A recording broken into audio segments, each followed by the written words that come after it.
What's going on, everyone? Mike from the Pipe Doctor. Thank you for tuning in.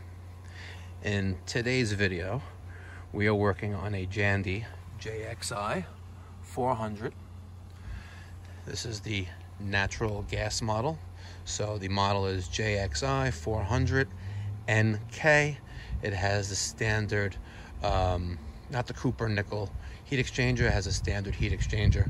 And what it doesn't have is the Versaflo Bypass automated valve on the supply and return header right there. So we're going to install Jandy JXIVFKIT on this pool heater. Now the benefit for this is that if the heater is not actively heating, it's going to prevent water from flowing through the heat exchanger. And that's done by this right here. All right, in the box, you're gonna get the electronic valve. You can get a manual in English, one in French, I think that is, and then also warranty paperwork. You're gonna get this little Allen key thing, wrench, and you get a little bag with zip ties and some screws. The screws are in there, yep. And you're gonna get a new washer. So one of the first things that I'm gonna do is we're gonna disable power to the unit and turn off power to the system. And we're gonna go into the Aqualink control. It's here, your situation may be different. And what I'm just gonna do is, I'm just gonna turn off heater and I'm gonna turn off the pumps. Okay? Button that back up. So now we have no power there. Okay? We're gonna start by taking out these 4 screws. I'm gonna take the stuff off the top lid here for now, put it off to the side, and then I'll show you how the top comes off. Stand by. I got the Milwaukee Fuel M18 impact driver, 5/16 on there. I'm gonna take out these 4 screws.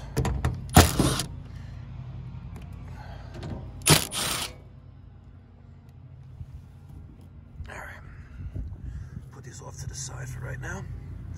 So now this front panel will come off. And if you read in the manual, let's sit this right there. JXI400N. All right.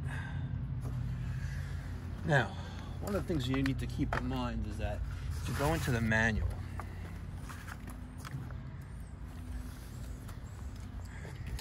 not every single model is compatible, right? If your heater has serial number revision G, you're gonna need to order the PIB kit, flue sensor kit to complete this installation, okay? So make sure that if your serial number is revision G, you're gonna have to get these additional parts, okay? Now, let's back off to the side. We're gonna take off the front cover, and there are 4 black screws. There's one right there, one here, one up, one here, and one right there. So we're gonna take those 4 off right now. All right, once you got those 4 black screws out, you're gonna lift up the top case, like that. It may be a little stubborn to get off, and be very careful not to disturb any of the wire. So I'm just gonna put this off to the side, right there. Okay, there we go. So we're gonna add that module here. We're gonna take out this knockout plug right there, and we're gonna use that as the chase and run alongside here, up and around, and connect to the bypass switch and the bypass motor. Okay, stay tuned. All right, so one of the first things you have to do is cut this little zip tie right there, right? And then you'll see it says use tool to release. So we're gonna push down on this like that, and then this whole assembly will lift up. It's kind of hard doing this one-handed, guys. All right, and that latches into place. Okay. Let's refer to the manual.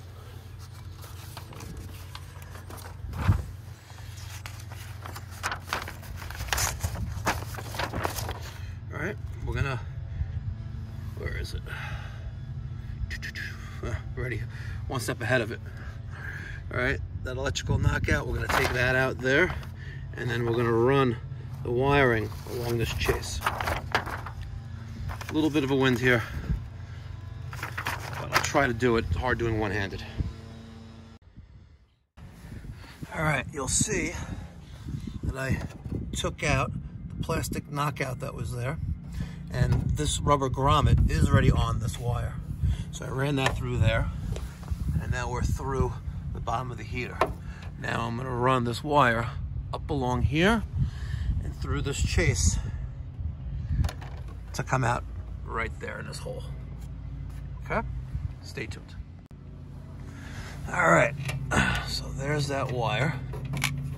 Okay, coming up along through there. All right, comes up here, running it alongside this electrical chase, back down, right, and up through right here. They give you a perfect length, a little bit of wiggle room to play. So now this is going to go into bypass motor, which is right there. Okay, and these two pink wires are going to go right there.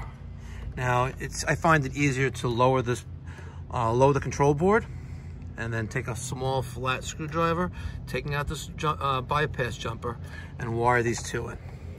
Okay, stay tuned. Little flat screwdriver, take out those. This clip comes out, and pink wire goes there, and the other pink wire goes there. You don't have to worry about polarity. It doesn't matter. So I'm just gonna put those in there, screw that down, and move on to the next step. Now that the two pink wires are connected to bypass switch, I believe it's number J22, right there. Yep. I'm gonna put the front cover back on, being careful not to disturb or damage the ground or the control wire for the display. Before that, I was gonna cut off these ends of the zip ties with my trusty needle nose. All right, I got my 5/16. I got my didn't even notice that, look at that. The magnetic trip fell off the Malco. 5/16 and a 1/4 inch driver head. So I got my 4 screws back in, holding on the front cover.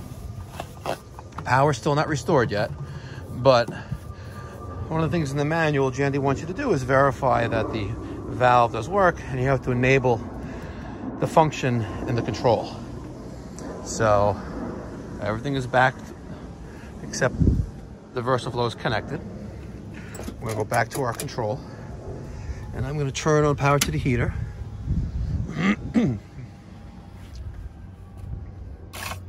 Okay, and as you can see, that did open. So now we're gonna hold down all 3 buttons at the same time to enter to the setup mode. And then we're gonna go down to Versaflo Bypass. I think I hit menu. Yes, and we're going to enable that. So it's enabled. Okay.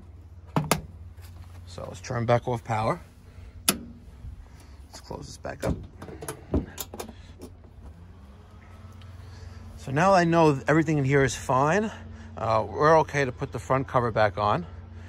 And then we're going to take off these 6 screws.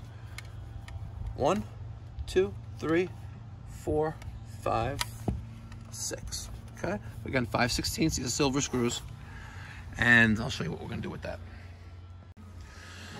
All right, so once you get those 6 screws out, this front piece with the gasket's gonna come out, and you're gonna drain whatever water is in the heat exchanger. It's gonna come right out, and whatever water is in the lower piping is gonna come right out. Now, the hardest part with Forget about this for right now. And forget about this washer. Throw this washer out, all right? Don't get it confused. You're not gonna use this at all because they're giving you a new washer. All right, the hardest part of actually this whole job is getting the washer to sit perfectly flush there, and then working against gravity to connect it, to seat it there on the header manifold. All right, that is probably the hardest part of doing this job. So let's get out that washer, which is right here.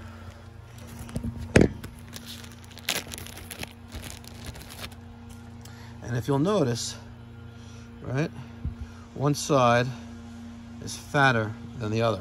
So it only goes on one way. And that fatter side goes against the groove for it, like that. Again, trying to do this all one-handed. It's not easy. The things I do for my subscribers, guys. Right? And as I mentioned in my last video, you know, YouTube has a lot of data, a lot of analytics. And one of the things I'm noticing is, you know, yes, the subscriber base is slowly growing. So yes, thank you so much to all the subscribers. That's, you know, that's the best way to support this channel is to subscribe, you know, and hit that thumbs up button if you like it. And if you want post notifications when we post new content, new videos, to hit that bell. But I found that over 90% of the people who are watching these videos on this channel, and this goes across, you know, almost all channels, by the way, but over 90% of the people watching this video and similar videos are not subscribers. So if you like stuff like this, or if you got something out of this video, please do your best to subscribe to the channel. Just show your support to us and to me. You know, I'm not doing this for my health.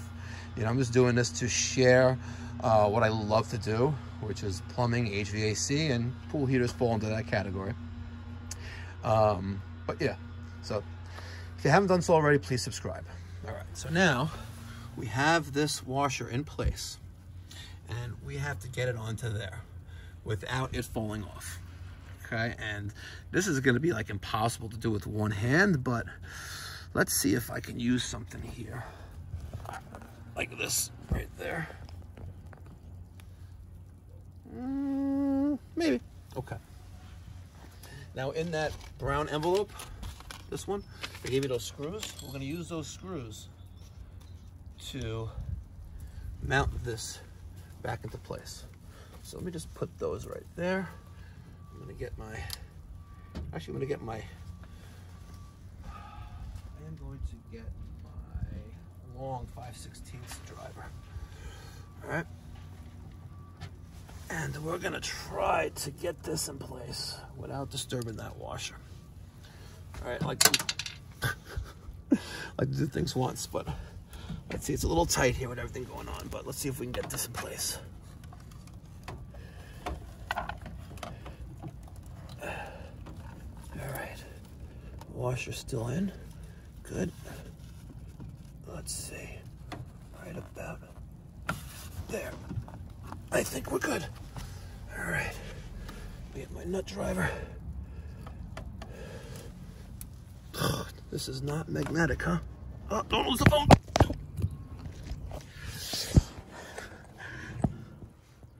All right, let me screw this in. Stand by. Actually, I'll put this right there. This is a pain in the ass. This is not happening easily, guys. Sorry. No video for this. All right. So I got in 1, 2, 3, 4 screws. To get the remaining 2 screws, we're going to take off this plate. All right. So again, more 5/16. It's going to be a little tight to get that one out, but we'll get that one out with the stubby.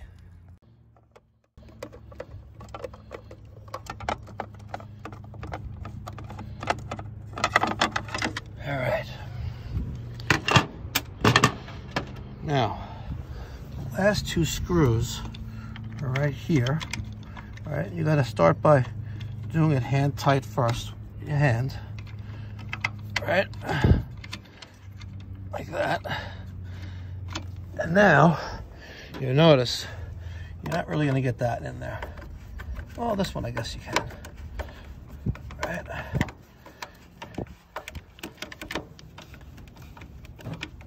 But this one, that's not happening. And that's where this comes into play.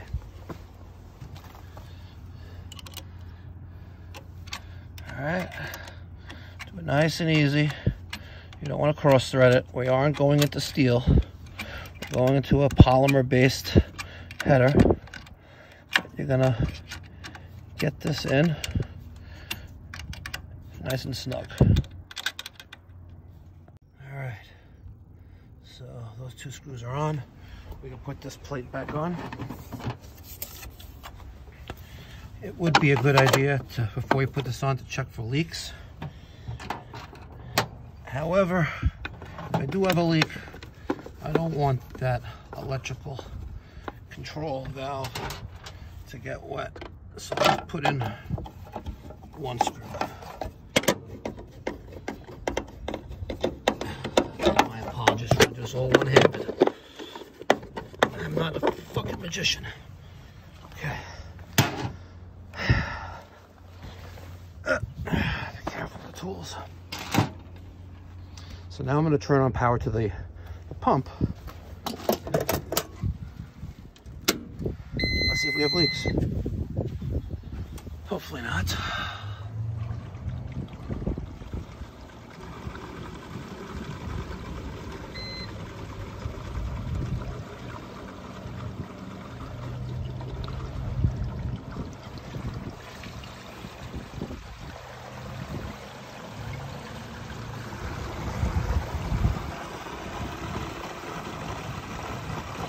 Alright, so far so good. We'll tighten up the other screws. Alright, so my pump is on. We have no leaks. Now it's going to turn the heater on and you'll hear the valve, the Versaflo valve open. Like that. Now we have water flowing through the heat exchanger. And it's saying check flow right now because customers got the Jandy variable speed. Ooh, it's open, huh? It should be closed. The VS Flow Pro ECM variable speed pool pump there. So unless that's at 2200 RPMs or higher, that's what we're going to see. So there you go, guys. Hope you enjoy.